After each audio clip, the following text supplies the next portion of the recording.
வணக்கம். சுரேஷ் நாயுடு பேசுகிறேன். சன் டிவியில் போடுற ஆன்மீக நாடகங்களை தயவுசெய்து பார்க்காதீங்க. ஏன்னா சன் டிவியில் போடுற ஆன்மீக நாடகங்கள் பாதியிலே எப்போ வேணாலும் நிப்பாட்டலாம். அப்படி இல்லைன்னா நம்ம போட்டுக்கிட்டு இருக்க டைமிங்ஸை மாற்றலாம். மாற்றி வேறு ஏதாவது டைமிங்ஸில் வைக்கலாம். தயவுசெய்து சன் டிவியில் போடுற நாடகங்களை ஆர்வமாக பார்க்காதீங்க. ஏன் இதை சொல்கிறேன்னா, ஃபஸ்ட்டு சாய்பாபா நாடகம் போட்டான். ஹிந்திலேருந்து டப்பிங் பண்ண நாடகம் தான். ஒரு 1000, 1500 எபிசோடு மேலே ஹிந்தியில் இருக்கும். அதை ஒரு 300, 400, 500 எபிசோடுக்குள்ளே நிறுத்திட்டான்.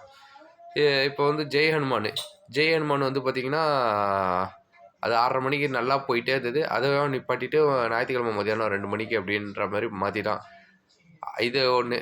அதுதான் அவன் மக்கள் பார்க்கணுன்றதுக்கோசம் போடல. மற்ற ஏதாவது டிவியில் ஏதாவது ப்ரோக்ராம் போடணுன்னா அதை கெடுக்கிறதுக்கோசம் போடுறான். இந்த சன் நெக்ஸ்ட் ஆப்பு இதெல்லாம் இருக்குது.